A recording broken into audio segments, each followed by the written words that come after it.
ওকে নিয়ে কিছু বলতে গেলেই দু চোখ জলে ভরে আসে, গলা টিপে ধরে রুদ্ধশ্বাস কান্না। তাই ওর কথা আর বলা হয়ে ওঠে না। জীবনের ওই সময়টার মুখোমুখি আর কখনো কোনো দিন দাঁড়াতে ইচ্ছা করে না। একটা শিশু ক্যাঙারুর মতো শরীরের একটা অংশ, আর আমি, আর একমাত্র বন্ধু ওই ও, আমার উঠোনের রাধাচূড়া গাছটা। আমি বিশ্বাস করি গাছ আমাদের বন্ধু।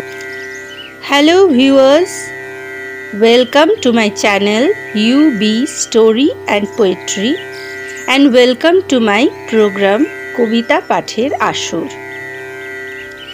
Please like, share and subscribe my channel. If you wish, please do some inspiring comments which can help me a lot. Please press the bell icon whenever you subscribe. Thank you. হ্যাঁ, আমি বিশ্বাস করি গাছ আমাদের বন্ধু। গাছের চেয়ে ভালো লিসনার আমি আর দেখিনি। এক এক ঋতুতে ওর এক এক রূপ। ফাল্গুনে যখন ও ফুলে ফুলে হলুদ, তখন আমার উঠোনটাও ফুলে ফুলে, আমার ঘর বাড়ি ফুলে ফুলে হলুদ। কত রাগ করেছি ওর ওপর, ওর ফেলে দেওয়া ডালপালা, পাতা, ফুল আমার ঘর বাড়ি বড় নোংরা করে। বারবার করে ঝাঁট দিতে হয় আমায়। আজ সে রাগটাও ভিজে গেছে চোখের জলে। পাতা ঝরার দিনে ও ডালপালায় ধূসর। আমার ধূসরিত মনও বিশ্রাম নেয়, একটু অবসর খোঁজে বইকি।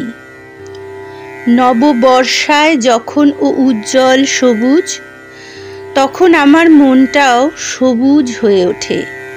আমার বয়স কমে যায়। আচ্ছা, মানুষ কেন একবার ধূসর হয়ে গেলে মিলিয়ে যায়? কেন নববর্ষার জলে আবার উজ্জ্বল সবুজ হয়ে ওঠে না? খুব অগোছালো টুকরো স্মৃতি বেশি গুছাতে গেলে সব এলোমেলো হয়ে যাবে। মনে পড়ে লোডশেডিংয়ের পূর্ণিমা রাত।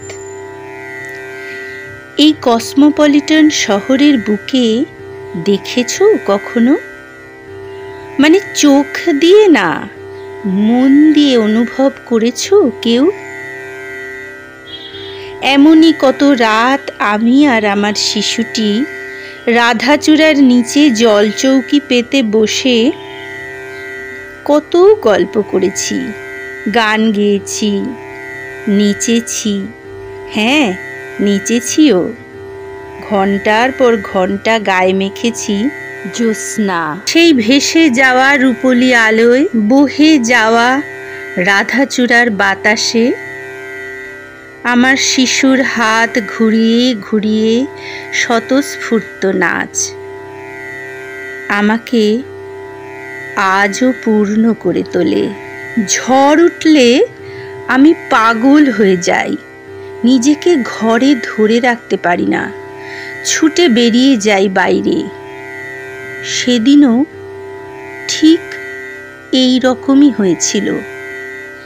খুব সাংঘাতিক ঝড় উঠেছিল। গাছগুলো আমার মতো উন্মাদ নৃত্য করছিল। মহাপ্রলয়ের সে রাতে যেন আমরা এই মহাবিশ্বের কেন্দ্রে দাঁড়িয়ে অমরত্বের জন্য নৃত্য করে চলেছি সৃষ্টিকর্তার সম্মুখে, ঠিক বেহুলার মতো। এমন সময় সর্বনাশ, বিকট একটা শব্দ, মাটি কেঁপে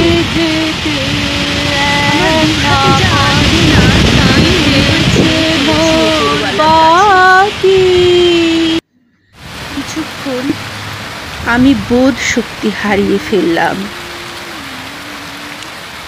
যখন বোধ ফিরে পেলাম, দেখলাম বিশাল মহীরুহ পড়ে আছে উঠোন জুড়ে, একেবারে গুঁড়ি থেকে উৎপাটিত। লক্ষ লক্ষ পাখির আর্তনাদ যেন ছিন্ন করছে রাতের অন্ধকারকে। কত পাখির বাসা, কত পাখির ডিম ছড়িয়ে পড়েছে চারিদিকে।